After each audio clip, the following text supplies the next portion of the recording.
अब एक और प्रश्न हो गया कि जब उनका ज्ञान सहज है, स्वाभाविक है, अखंड है, नित्य है, तो फिर 18 पुराणों 17 पुराणों को लिखने के बाद, महाभारत को लिखने के बाद, ब्रह्म सूत्र का भी प्रणयन कर लेने के बाद भगवान व्यास अपने कृतित्व से संतुष्ट नहीं है। उनको लगता है कि जीवों के कल्याण के लिए जो मेरे द्वारा किया जाना चाहिए था, वस्तुतः वह अब तक नहीं हो पाया।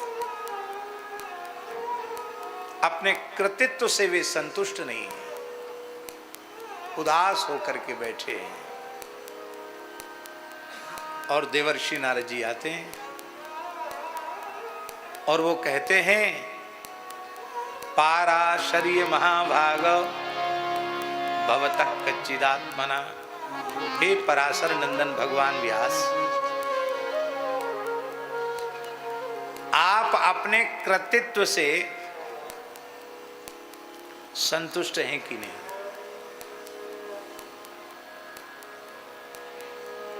आप अपने सत्कर्मानुष्ठान से कृतार्थता का अनुभव कर रहे हैं कि नहीं? और आपके अंतःकरण में आह्लाद है कि नहीं, प्रसन्नता है कि नहीं? क्योंकि आपकी आकृति प्रकृति देखकर लग रहा है कि आप भीतर से प्रसन्न नहीं हैं। आप अपने सत्कर्मानुष्ठान से भी प्रसन्न नहीं हैं और आप अपने ग्रंथ लेखन से भी संतुष्ट नहीं। क्या कारण है? वर्तमान समय में शास्त्री जी, सबसे बड़ी समस्या ये है, आप किसी का दोष मत कहो। पूज्य गुरुदेव भक्तमाली जी कहते थे, उत्तम गुरु का फार्मूला यही है कि वह चेलों की कभी बुराई न करे, चाहे जितने दोष देखे प्रशंसा के पुल बांधता रहे। कलयुग में सफल गुरु बनने का तरीका ये है। सफल पिता माता बनने का तरीका ये है कि संतान चाहे जो उठपटांग करे, पीठ थपथपाता रहे। तो कहेंगे माँ बाबूजी बहुत अच्छे हैं, पूरी आजादी दे रखी है, गुरुजी तो महाराज साक्षात भगवान है, कुछ बोलते ही नहीं है। उत्तम पति होने का फार्मूला यही है कि गृहिणी चाहे जो कुछ करे, अभयम सर्वभूतेभ्यो ददामि तद्व्रतम मम, अभयदान कर दे कि तुम हमारी ओर से निर्भय रहो। क्योंकि इस समय देश 21वीं सदी में बहुत आगे बढ़ रहा है, पुरुष बहुत पीछे हैं, माताएं बहुत आगे बढ़ रही हैं। तुम संघर्ष करो, हम तुम्हारे साथ हैं।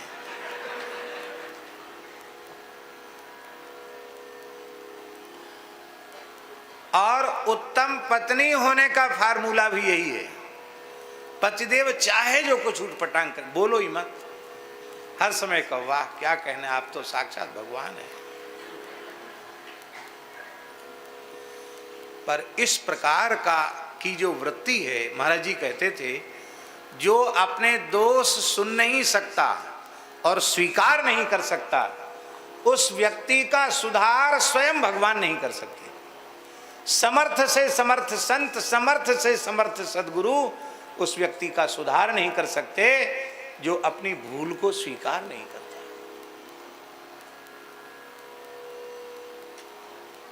आज हम लोग क्या हैं, कीड़े मकोड़े जैसे भी नहीं है महाराज जी। और हमारा कोई दोष कहने लग जाए तो वह हमारा शत्रु हो जाएगा। पर भगवान व्यास से बड़ा कौन होगा? भगवान व्यास कह रहे हैं, हे नारद जी, आप बिल्कुल ठीक कह रहे हैं, पर आप कृपा करके मेरे साधन में त्रुटि कहाँ रह रही है, मेरी भूल हमको दिखाइए, समझाइए, जिससे मैं अपनी भूल का परिमार्जन कर सकूं।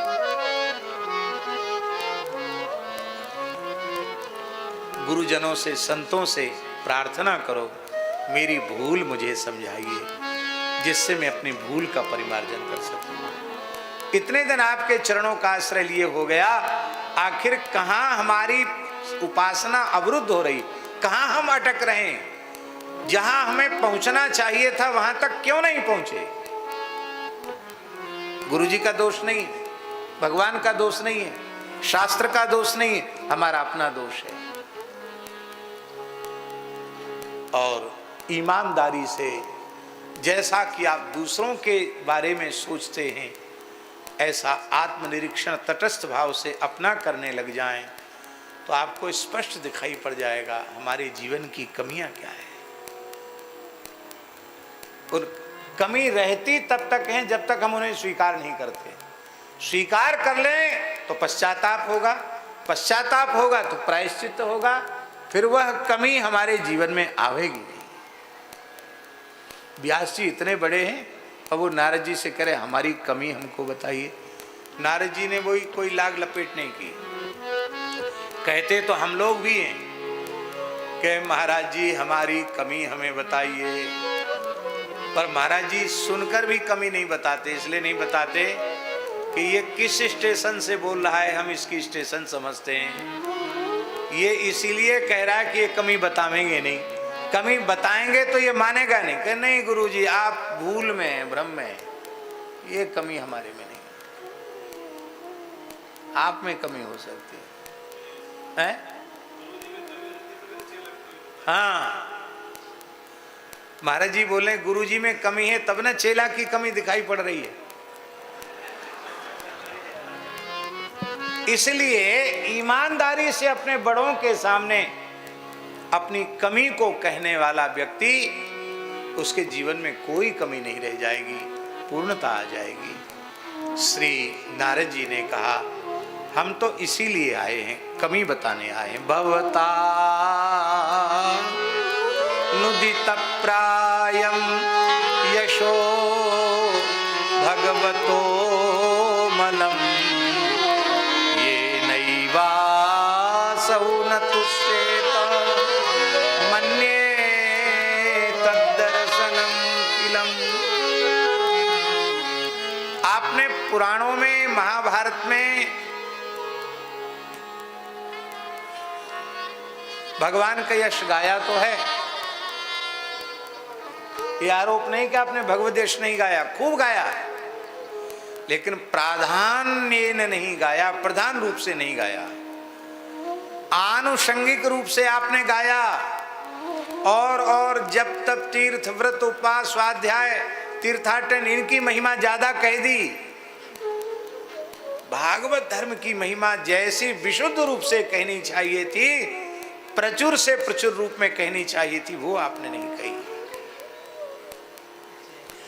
अच्छा झाजी आप बतावें,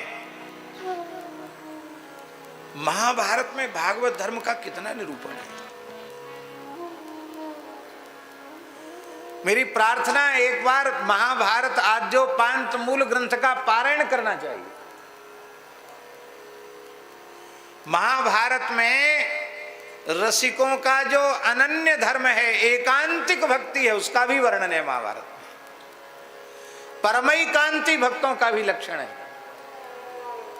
अरे श्रीमद् भगवद गीता जैसा शास्त्र महाभारत में प्रकट हुआ है, क्या नहीं है महाभारत में?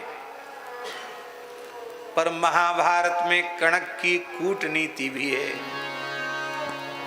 धृतराष्ट्र कणक नाम के ब्राह्मण को बुलाता है और कहता है मेरे पुत्रों का पराभव होता जा रहा है और मेरे शत्रु पांडवों का की उन्नति निरंतर होती चली जा रही है।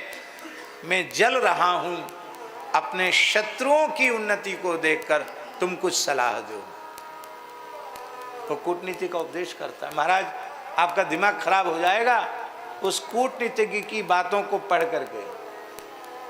हमारे कहने का प्रयोजन ये है कि जो भागवत धर्म का निरूपण महाभारत में है वो तो हम लोगों की समझ में नहीं आता, पर जो छल कपट की बातें, शकुनी का काम बहुत अच्छा था, कूटनीति बहुत अच्छी थी, धृतराष्ट्र के विचार बहुत अच्छे थे, दुर्योधन के विचार बहुत अच्छे थे, ये बात समझ में आ जाती। एक साधु साई कथा सुना देते आपको। हमारे गुरुदेव पहाड़ी बाबा महाराज की सुनाई हुई कथा है। बोले एक पंडित जी बनारस में पढ़ के आए थे, बनारस वाले महाराज बैठे हैं ना, इसलिए बनारस का नाम बार बार आ रहा है। बनारस में पढ़ के पंडित जी आए और ब्राह्मण का धनहीनता से तो चोली दामन जैसा संबंध होता है। तो विवाह तो हो गया, लेकिन बहुत विपन्नता थी, गरीबी थी। तो गृहिणी ने कहा, ब्राह्मणी ने कहा, देखो राजा बड़ा धर्मात्मा है, उसको कथा सुनाओ, उसको दया आएगी, कुछ न कुछ सेवा कर देगा, व्यासपीठ पर कुछ तो चढ़ाएगा। तो उन्होंने सोचा कि भाई भागवत करें तो 7 दिन में पूरी, और राम कथा कहें तो 9 दिन में पूरी। महाभारत कहो 4 महीना कम से कम लगेगा, इतना विशाल ग्रंथ है। तो पंडित जी ने 4 महीने महाभारत कही। महाभारत पूरी हो गई, राजा ने कुछ नहीं दिया। तो सोचा शायद भूल गए होंगे, तो कथा पूरी करके पोथी वहीं छोड़ के अपने घर लौटे आए। ब्राह्मणी ने कहा, क्या लाए? कहा, महाराज कुछ नहीं दिया, लोभ पूर्वक गए, उसका तो नतीजा ही हो नहीं था। बोले नहीं, शायद महाराज को भूल गया होगा, आप सामने पढ़ोगे तो उनको याद आएगा कि पंडित जी ने 4 महीना कथा सुनाई। तो पंडित जी गए ब्राह्मणी के कहने से। तो सबसे पहले तो उनको राजकुमार मिला। उसने पंडित जी को प्रणाम करके कहा, वाह धन्य है, आपने इतनी बढ़िया कथा पहले क्यों नहीं सुनाई? आपकी कथा सुनकर सत्संग करके तो मेरी आंखें खुल गईं, मुझे बहुत उत्तम प्रेरणा मिली है। पंडित जी ने पूछा, क्या प्रेरणा मिली? बोले महाभारत की कथा सुन के ये समझ में आया कि दुर्योधन कंस सब प्रकार से योग्य था, फिर भी उग्रसेन ऐसा कुर्सी से चिपक गया राज सिंहासन से कि छोड़ना ही नहीं चाहता था। बहुत उत्तम काम किया कंस ने, जो अपने बाप को जेल में डाल दिया, राज मुकुट खुद पहन लिया, राजा बन गया। मेरे पिताजी की भी वही स्थिति है, उग्रसेन की सी स्थिति है। ये गद्दी से चिपक गए, छोड़ना नहीं चाहते, और मैं क्या बुढ़ापे में राजा बनूंगा? मैंने मंत्रियों के साथ षड्यंत्र कर लिया है, थोड़े ही दिन में महाराज को अपदस्थ करके जेल में डालूंगा, फिर राज्याभिषेक मेरा होगा, तब आपको दक्षिणा दूंगा, अभी मेरे पास है ही क्या। पंडित जी ने माथा ठोका। इतनी महाभारत की कथा सुनकर इसने प्रेरणा कंस से ली। आगे बढ़े तो राजकुमारी मिली, प्रणाम किया, कहा पंडित जी आपकी कथा ने तो मेरा जीवन बदल दिया, मेरे चिंतन की दिशा ही बदल दी। क्या करूं? अभी तो मेरे मनोरथ की पूर्ति नहीं हुई है, या मेरे मनोरथ की पूर्ति होगी तो जरूर मैं आपको दक्षिणा दूंगी। आपने क्या प्रेरणा ली? बोले हमने ये प्रेरणा ली कि सुभद्रा विवाह के योग्य हो गई थी, और दाऊ जी और श्री कृष्ण ज्यादा बहन के प्रति ममता होने के कारण ब्याह की चर्चा ही नहीं चलाते, ये चली जाएगी, इसके बिना हमारा मन कैसे लगेगा। तो अर्जुन आए और अपनी बातचीत हो गई और भाग के चली गई अर्जुन के साथ। तो मैंने भी एक राजकुमार से संपर्क साध लिया है, मैं भी देवी पूजन के समय भाग के जाने वाली हूँ, मेरा ब्याह हो जाएगा तो मैं आपको दक्षिणा दूंगा। पिताजी तो करेंगे नहीं। लो भाई, इसने यही प्रेरणा ली, माथा ठोका पंडित जी ने। आगे चले तो महारानी मिली। महारानी ने कहा पंडित जी पाए लागूं, आपने तो मेरी दृष्टि अब तक बंद थी, उसे आपने खोल दिया। क्या हुआ? बोले हमने सुना कि द्रौपदी की बड़ी महिमा, पंचकन्या स्मरेन नित्यम महापातक नाशनम, तो इतनी महिमा कैसे हो गई? बोले 5 पांडव उसके पति थे, मैं एक ही में संतुष्ट रह गई, इसलिए मेरी कोई महिमा नहीं बढ़ी, मैं भी 4 और वर्ण करने वाली हूँ। पंडित जी ने माथा ठोका कि हे भगवान, ये कैसी महाभारत की कथा, आग लग गई इस घर में। तो अब गए महाराज राजा के पास। तो राजा ने कहा, आओ पंडित जी, आपने इतनी बढ़िया कथा पहले क्यों नहीं सुनाई? कितना धन हमने दान पुण्य में बर्बाद कर दिया। आपने कथा सुनाकर हमारी आंखें खोल दी। दुर्योधन ने कितनी अच्छी बात कही, शुच्यग्रमपि न दास्य विना युद्धेन केशव। मैं सुई की नोक के बराबर भी भूमि बिना युद्ध के नहीं दूंगा। अब मैंने निश्चय कर लिया है, लड़भड़ के तुम हमसे कुछ ले जाओ तो ले जाओ, वैसे फूटी कौड़ी देने वाला मैं नहीं हूं। पंडित जी बोले हमारी पोथी हमें वापस दे दो। बोलो भक्तवत्सल भगवान की। ये कहीं पढ़ी हुई कथा नहीं है, ये पहाड़ी बाबा की सुनाई हुई कथा है। तो माने शास्त्री जी, अन्य ग्रंथों में इस प्रकार के अवसर हैं, किंतु श्रीमद् भागवत में नैष्कर्म्यम आविष्कृतम, निष्कामता का आविष्कार किया गया है। तत्र ज्ञान विराग भक्ति सहितम नैष्कर्म्यम आविष्कृतम तच्छृण्वन् प्रपठन् विचारण परो भक्त्या विमुच्य नरः। ये विशेषता जो श्रीमद् भागवत की है वो अन्य किसी ग्रंथ की नहीं है। इसीलिए ऐसा कोई ग्रंथ लिखो जिसमें इधर उधर की बातें न हो, बारंबार जीव के कल्याण की बातों को ही कहा जाए, पुष्ट किया जाए सिद्धांत के रूप में। और हम आपको निवेदन करते हैं, व्यास जी की पूर्ववर्ती कृतियों का पारायण के बिना भागवत की महिमा समझ में नहीं आती। भागवत में जैसा क्या कहना, शब्द नहीं है। श्रीमद् भागवत तो श्रीमद् भागवत है, पुराण सम्राट है। कोई ऐसी बात नहीं है जिससे साधक के जीवन में भटकाव आवे। जिसको लिखने का अभ्यास होता है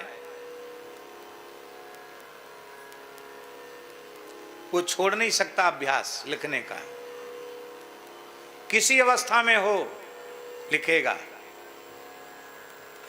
4 लाख से अधिक श्लोक जिस महापुरुष ने लिखे हों और वह महापुरुष लिखना बिल्कुल बंद कर दे, ये कैसे संभव है?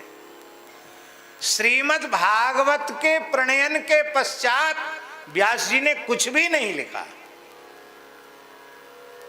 वे इतने संतुष्ट हो गए कि अब हमारे द्वारा जीवों के कल्याण के लिए जो कुछ किया जाना चाहिए था वो हो गया। अब बेकार कलम घिसने की आवश्यकता नहीं है।